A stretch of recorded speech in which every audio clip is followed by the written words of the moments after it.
Before watching the video, don't forget to subscribe the channel and enable bell notification to never miss an update from us. Hello everyone, welcome to Entri. I am your quant educator Mirza Shambeg, and today I am going to introduce you about the process of applying for NIACL administrative officers.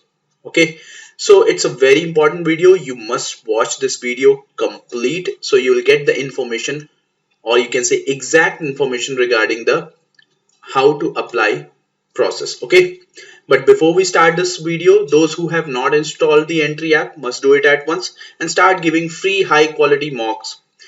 Okay, the link of this app has been given in the description of this video. So let's start this video and we see how we are going to apply this. First of all, you should understand that you'll have to go to ibps.nin.niaraug21/. This is the link, this is the URL, so you will get the apply link. Okay, now as you can see, you are a new registration, so you will fill all the details. But before we start this video, let me elaborate you about the details regarding all the dates. Look at this. The commencement of online registration of application has started from 1st of September and the last date is 21st of September. So remember these dates, because you'll have to understand that you'll have to fill all the details within this time, and last date for printing your application will be 6th of October. Okay, so the fee payment duration will be 1 September to 21 September. I believe you should fill it as soon as possible. So let me take you to the new registration process.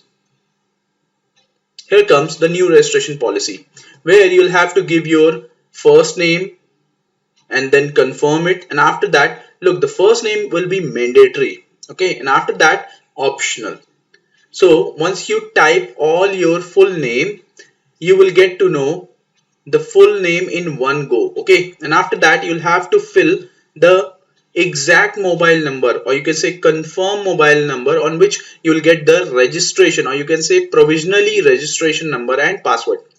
Okay, and after that you can also give the optional alternative mobile number or landline number, and you can also give the email ID, confirm email ID.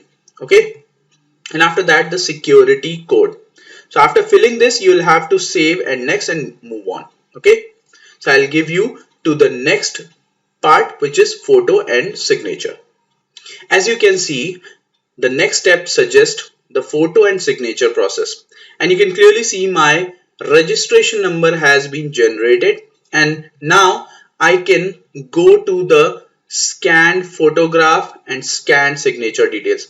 So let me tell you about the guidelines for scanned photograph and signature. Here you can clearly see the photograph. Let me zoom some more, okay, so you can understand. So it is clear that your dimension has to be 200 to 230 pixel and your size must have been between 20 to 50 kb, not more than 50 kb and not smaller than 20 kb.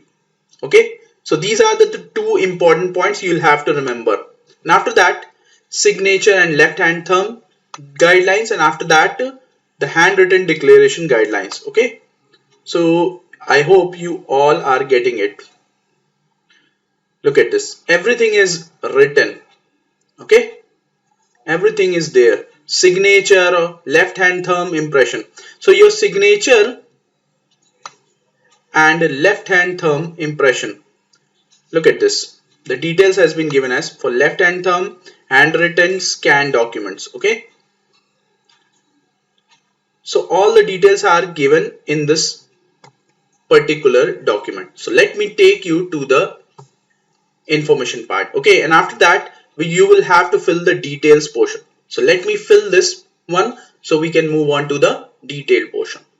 Now after filling the first two details, that is basic information and photo and signature, you'll have to fill the basic details, or you can say necessary details. The first thing is that your category, whether you belong to general category, economically weaker section, OBC, scheduled caste or scheduled tribe. Okay, so I'm going to fill it in according to me. And after that, are you the person with disability? If yes, you will have to fill all the details which will be provided by you, like disability category, type of disability. Okay, do you need compensatory time at the time of examination? So all these details you'll have to fill. In my opinion, if you are a general candidate, you must have filled all the details in no. The thing is that they will ask you some more important details, like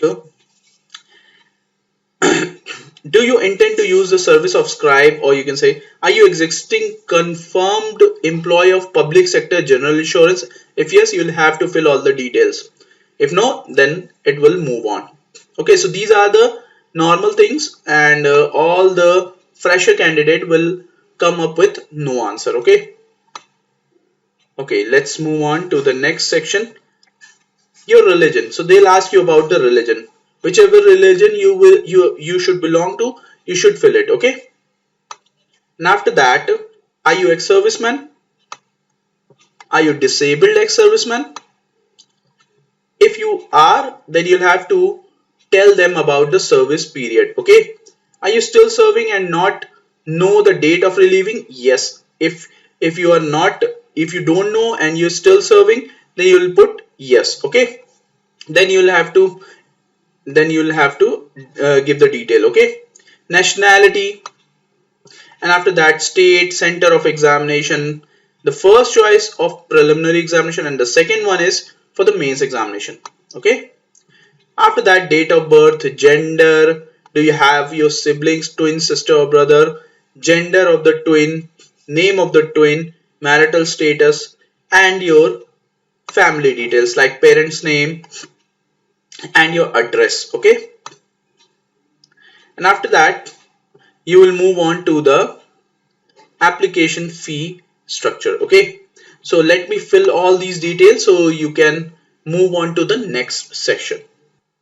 Okay, after filling the necessary details, let me take you to the next section, which is for your educational qualification. Okay, so you'll have to fill your educational qualification, like it will start from the graduation, the year or stream, name of degree, specialization, board, date of passing, percentage of marks, and class. Okay, if you have done it your PG, or you can say post graduation, you'll have to fill the same details according to the what graduation category. Okay, do you have a computer knowledge?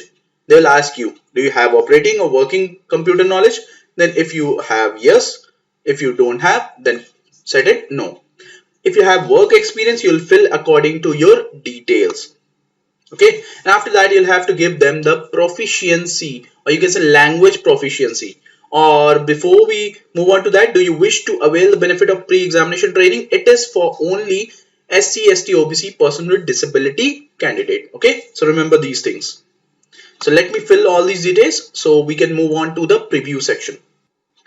So after filling all the necessary details, you will move on to the preview section, and in the preview section you will see the details you have filled it, and they want you to check the necessary details like the 2 declaration ticks, and the one is for the photograph tick. Okay, so you need to understand, you'll have to tick on the 3 declarations. Okay, once clicking on that and verifying all the details, or you can say preview all the details, you will have to click on the save and next button.